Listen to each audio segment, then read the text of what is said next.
Hello everyone, welcome back to my channel. Thank you for clicking on this video. This series is called Recovery at Home, reading from the revised edition of the Narcotics Anonymous textbook. And today's date is January 23rd, and the entry is called Serenity Check. Lack of daily maintenance can show up in many ways. You can find the basic text on page 91 in the original copy of the Narcotics Anonymous series. And so let's read. Ever had a perfect stranger remark about how great the weather was, only to reply, "It stinks"? When this happens, we are probably suffering from a lack of daily maintenance in our program. In recovery, life can get pretty hectic. Maybe those added responsibilities at work have got you hopping. Maybe you haven't been to a meeting for a while. Perhaps you've been too busy to meditate, or haven't been eating regularly, or sleeping well. Whatever the reason, your serenity is slipping. I'll go ahead and stop there for a minute and talk on that.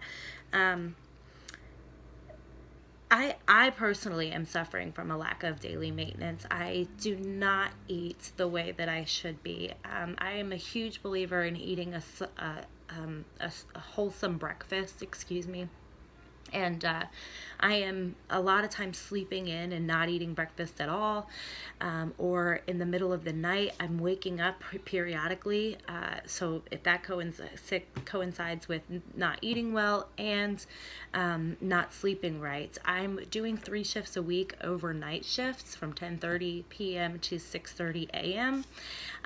So on my days that I'm not working the overnight shift, I'm waking up periodically throughout the middle of the night, and I'll go and grab a bowl of cereal and pour so much sugar on it. So much sugar, it's bad, but eat it and then pass back out, and my stomach just hurts. I wake up feeling groggy and I don't really want to move. I want to get up and just eat another bowl of the cereal with the sugar on it. It's just really gross, the way that I've been eating and sleeping. Is I would do 2 day shifts and 3 overnight shifts, so the sleeping is just really hectic. I'm in a yoga teacher training program here in the local area, and I just started. My first class weekend was 2 weekends ago. And here I am in a yoga teacher training program, and I haven't even practiced 1 session since my last class. So that is not really working.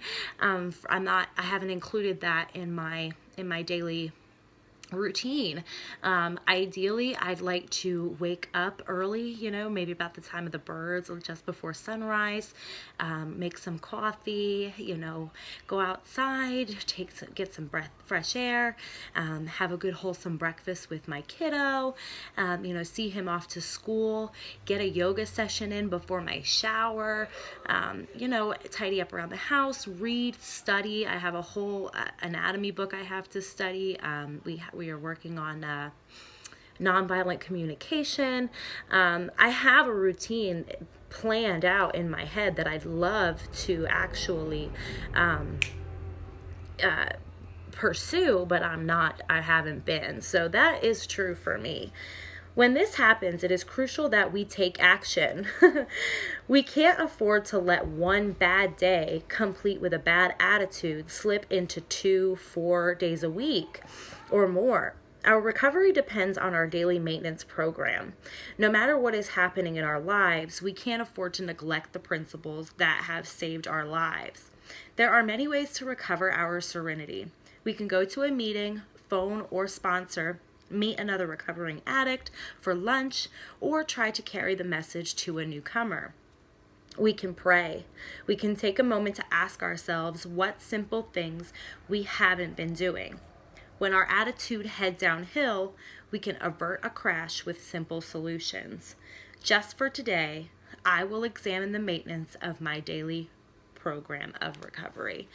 That hits the nail on the head for me. I just spilled to you how ill my daily routine actually is. Like I said, I have all of these things that I'd like to be doing, and for some reason I'm just not doing them. you know, I think we could together try to put in play something that we'd like to do. Just for today is you know, the main thing in this series. Just for today, let's try something. So today it's late. It's probably a little after 7 p.m. right now. So just for today, I would really like to see if I can incorporate some something healthy in my lifestyle on this journey of mine. I have a little daily planner book here. And of course it's got a calendar, it's got some post-it notes here, it's got a little envelope.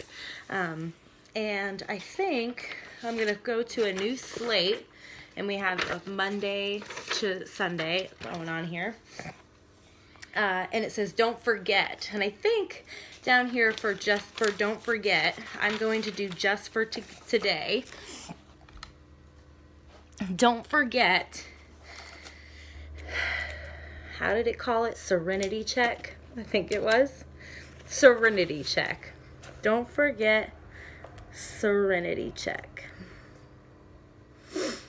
And if you want, I think the best thing for you to do today as well, excuse me, if it's not my place to tell you what I think you should do or anything.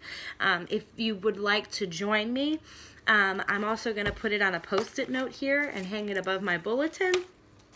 I like this one. It says relax, and then this one says love. And on the one that says relax, I'm going to write Serenity Check. And I'm going to put 3 things that would be a part of my Serenity Check that I think would offer a great deal of abundance in my daily life. Number 1, wake up early.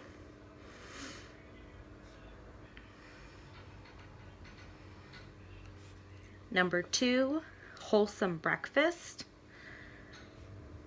Now these are my personal, wills. So what you think is good for you, perhaps you do wake up early, perhaps you do get a wholesome breakfast. There's obviously something probably in your life that could help you with your Serenity Check. So make sure that this is focused on you as an individual. And my third one, my daily practice. If I'm going to be a yoga teacher, I need to incorporate a daily practice. Okay, and then the next time we talk, we'll review how my Serenity Check is going before we get into the next entry. I am so glad that we're doing this together. I want to give a shout out to a young woman. Her name is Kelly. She lives in the local area here. She reached out to me last night on Facebook, and she saw this video, and she really just opened my eyes to that this is not a waste of my time. This is a good thing that I chose to do. And she also reminded me that just because I have gone down this road doesn't mean that that's who I am. Those were just choices that I made. And she gave me her blessing. It was really cool. We used to work together. So Kelly, thank you very much for reaching out to me. That meant so much to me. You guys have a wonderful night or day wherever you are, and we will chat in the next one. Peace.